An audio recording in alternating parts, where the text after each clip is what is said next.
నమస్తే welcome to special focus. రిజర్వేషన్ల లొల్లి ఏకంగా బంగ్లాదేశ్ ప్రధానిని గద్దెదించాయి. ఆందోళనలు అదుపు తప్పి హింస విధ్వంసకరంగా మారి షేక్ హసీనా ప్రధాని పీఠాన్ని కూల్చేశాయి. రిజర్వేషన్ల ఇష్యూపై కొన్ని రోజులుగా అట్టుడుకుతో వచ్చింది బంగ్లాదేశ్. అది కాస్త విద్యార్థుల సమస్యను పక్కదారి పట్టించాయి. నిరసనలు హింసాత్మకంగా మారేలా చేశాయి. చివరకు బంగ్లాదేశ్ ప్రధాని షేక్ హసీనా ప్రధాని పదవికి రాజీనామా చేసి దేశాన్ని వదిలి వెళ్లాల్సి వచ్చింది. ఇప్పుడు బంగ్లాదేశ్ సైనిక పాలనలోకి వెళ్లిపోయింది. అసలు బంగ్లాదేశ్ లో విద్యార్థుల ఆందోళనకు దారితీసిన పరిస్థితులు ఏంటి? ఆందోళన విద్యార్థులది, కుట్ర పాకిస్తాన్దా? బంగ్లాదేశ్ లో జరిగిన అల్లర్ల వెనుక ఐఎస్ఐ ఉగ్రవాదుల కుట్ర ఉందా? అసలేం జరిగింది?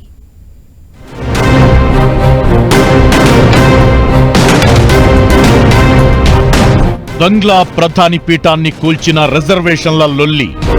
విద్యార్థుల ముసుగులో టెర్రరిస్టులు హింసకు తెరలేపారా? కోటా లొల్లే షేక్ హసీనాను గద్దెదించిందా?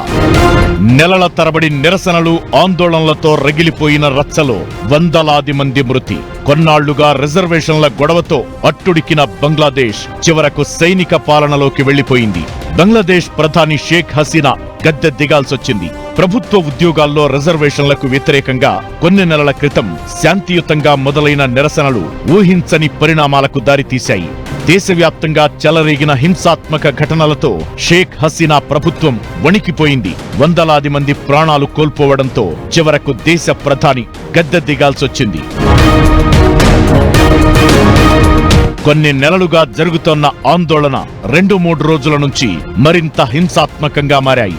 ఏకంగా ప్రధాని ఇంటిని ముట్టడించారు ఆందోళనకారులు. పరిస్థితి చేయి దాటిపోవడంతో చివరకు షేక్ హసీనా ప్రధాని పదవికి రాజీనామా చేశారు. తన సోదరి షేక్ రెహానాతో కలిసి ఆర్మీ హెలికాప్టర్లో దేశం విడిచి సురక్షిత ప్రాంతాలకు వెళ్లిపోయారు. పరిస్థితులు ఆందోళనకరంగా మారడంతో షేక్ హసీనాను ప్రధాని పదవికి రాజీనామా చేయాలని ఆర్మీ 45 నిమిషాల గడువు పెట్టినట్టు తెలుస్తోంది. అంతేకాదు, భద్రతా కారణాల దృష్ట్యా దేశం విడిచి వెళ్లాలని చెప్పినట్లు సమాచారం. అందుకే ప్రధాని పదవికి రాజీనామా చేయగానే ఆమె భారత్ కు చేరుకున్నారు. యూపీలోని ఘజియాబాద్ ఎయిర్ బేస్ కు చేరుకున్న షేక్ హసీనా లండన్ కు వెళ్లారు. షేక్ హసీనా బంగ్లాదేశ్ ను వదిలి వెళ్లిన తరువాత ఆమె ఇంట్లోకి చొరబడ్డారు ఆందోళనకారులు. హసీనా ఇంట్లో ఉన్న ఫర్నిచర్, ఇతర వస్తువులను పగలగొట్టి కొన్ని వస్తువులను ఎత్తుకెళ్లారు. మరోవైపు బంగ్లాదేశ్ రాజకీయ సంక్షోభంతో భారత్ అలర్ట్ అయింది. బంగ్లాదేశ్ బార్డర్లో హై అలర్ట్ ప్రకటించి సరిహద్దు గ్రామాల ప్రజలకు జాగ్రత్తగా ఉండాలని సూచించింది. ఇప్పటికే బీఎస్ఎఫ్ డీజీ కోల్కతాకు చేరుకున్నట్లు తెలుస్తోంది. మరోవైపు భారత్ నుంచి బంగ్లాదేశ్ కు రెగ్యులర్ గా నడిచే అన్ని రైళ్లను రద్దు చేస్తున్నట్లు ఇండియన్ రైల్వే ప్రకటించింది. కరోనా తరువాత బంగ్లాదేశ్ లో పరిస్థితులు దిగజారుతూ వచ్చాయి. యుక్రెయిన్ వివాదంతో బంగ్లాదేశ్ దిగుమతి చేసుకునే ఇంధనం నుంచి నిత్యావసరాల వరకు అన్ని ధరలు 20% వరకు పెరిగాయి. యువతకు ఉద్యోగాలు లేవు. కనీసం రోజు గడవడమే కష్టంగా మారింది. ఇవే విద్యార్థులను వీధుల్లోకి వచ్చి ఆందోళన చేయడానికి కారణమయ్యాయి. స్టూడెంట్స్ లో ఉన్న ఆగ్రహావేశాలను బంగ్లాదేశ్ లోని opposition party Bangladesh Nationalist party cash చేసుకుంది. రిజర్వేషన్ల వివాదంపై నిరసన వ్యక్తం చేస్తున్న విద్యార్థుల ఆందోళనల్లోకి ప్రతిపక్ష పార్టీనే కాకుండా పాకిస్తాన్ ప్రేరేపిత ఉగ్రవాదులు చేరినట్లు అనుమానాలు వ్యక్తమవుతున్నాయి. రాడికల్స్, పాకిస్తాన్ అనుకూల ఇస్లామిక్ గ్రూప్స్ విద్యార్థుల రూపంలో ఆందోళనలను డైవర్ట్ చేశాయి. స్టూడెంట్స్ ఆందోళనలు చేసినంత కాలం నిరసనలు శాంతియుతంగానే జరిగాయి.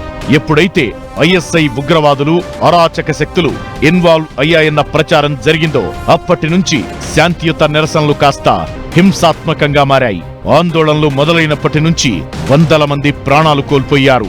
చివరకు ఇంటర్నెట్ సేవలు బంద్ చేసి కర్ఫ్యూ పెట్టినా రచ్చ ఆగలేదు. ఈ ఆందోళనల వెనుక పాకిస్తాన్ హ్యాండ్ ఉందని బంగ్లాదేశ్ మాజీ ప్రధాని షేక్ హసీనా కూడా ఆగ్రహం వ్యక్తం చేశారు. ఆందోళనలు చేస్తుంది విద్యార్థులు కాదు, ఉగ్రవాదులని ఆమె కామెంట్ చేశారు.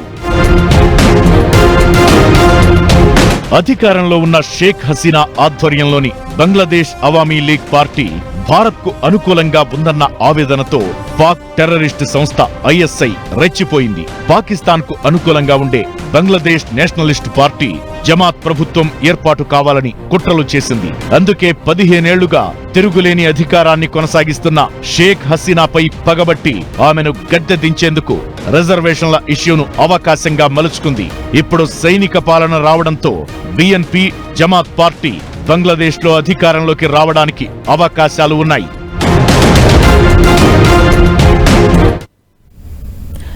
ఆమెది 15 ఏళ్లుగా తిరుగులేని పాలన. ఏ విషయంలో అయినా తగ్గకుండా నెగ్గుతూ వచ్చిన షేక్ హసీనా రిజర్వేషన్ల ఇష్యూతో మొదలైన హింసను మాత్రం కంట్రోల్ చేయలేకపోయారు.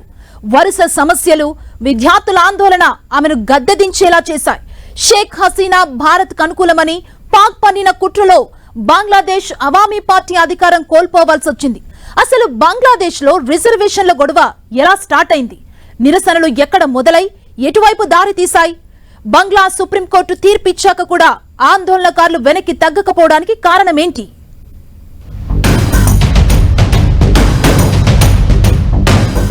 పాక్ కుట్రల్లో బంగ్లా విద్యార్థులు పావులయ్యారా? బంగ్లాదేశ్లో నెలల తరబడి ఘర్షణలు ఎందుకు జరిగాయి? హసీనా గద్దె దిగడానికి రిజర్వేషన్ల వివాదమే కారణమా? రిజర్వేషన్ల కోటా అంశం బంగ్లాదేశ్లో పరిస్థితులను ఒక్కసారిగా మార్చేసింది. ఆందోళనకారులు, అధికార పార్టీ శ్రేణుల మధ్య తీవ్ర ఘర్షణలతో అట్టుడికిపోయిన బంగ్లాలో కీలక పరిణామాలు జరుగుతున్నాయి. షేక్ హసీనా రాజీనామా చేసి దేశం విడిచిపెట్టి వెళ్లడం, బంగ్లాదేశ్లో సైనిక పాలన రావడం అంతా చకచకా జరిగిపోయాయి. బంగ్లాలో రచ్చ మొదలు కావడానికి ప్రధాన కారణం రిజర్వేషన్ల అంశం. విద్యార్థులు రోడ్డెక్కిందే కోటా కోసం. అది కాస్త హింసకు దారితీసి హసీనాను గద్దెదించేలా చేశాయి.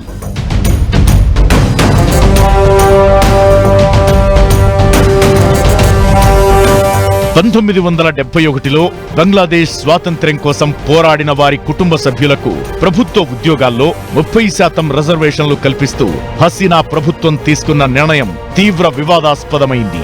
ప్రభుత్వ నిర్ణయం వివక్షపూరితంగా ఉందని విమర్శలొచ్చాయి. స్వాతంత్ర్య పోరాటంలో కీలకంగా వ్యవహరించిన హసీనా ఆధ్వర్యంలోని అవామీ లీగ్ పార్టీ మద్దతుదారులకు లబ్ధి జరిగేలా నిర్ణయం తీసుకున్నారన్న ఆరోపణలు వచ్చాయి. దీంతో రిజర్వేషన్లను రద్దు చేయాలని డిమాండ్ చేస్తూ విద్యార్థులు ఆందోళన బాట పట్టారు. ఇవి దేశవ్యాప్తంగా వ్యాపించడంతో గొడవలు, హింసాత్మక ఘటనల్లో వందల మంది ప్రాణాలు కోల్పోయారు.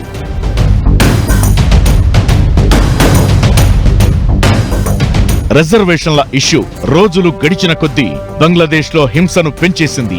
ఆందోళనలు హింసాత్మకంగా మారడంతో బంగ్లా సుప్రీంకోర్టు కీలక తీర్పిచ్చింది. ప్రభుత్వం కల్పించిన 30% రిజర్వేషన్లను 5%కి కుదించాలని ఆదేశించింది. కోర్టు ఆదేశాలను హసీనా ప్రభుత్వం కూడా అంగీకరించింది. దీంతో పరిస్థితులన్నీ సర్దుకుంటాయని భావించారు షేక్ హసీనా. అయితే ఆందోళనకారులు వెనక్కి తగ్గలేదు.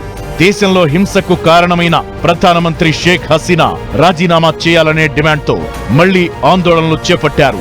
రిజర్వేషన్ల పేరుతో మొదలైన ఆందోళనలు హసీనా రాజీనామా చేయాలనే వరకు జరిగిన ఘర్షణలతో 300 మందికి పైగా ప్రాణాలు కోల్పోయారు.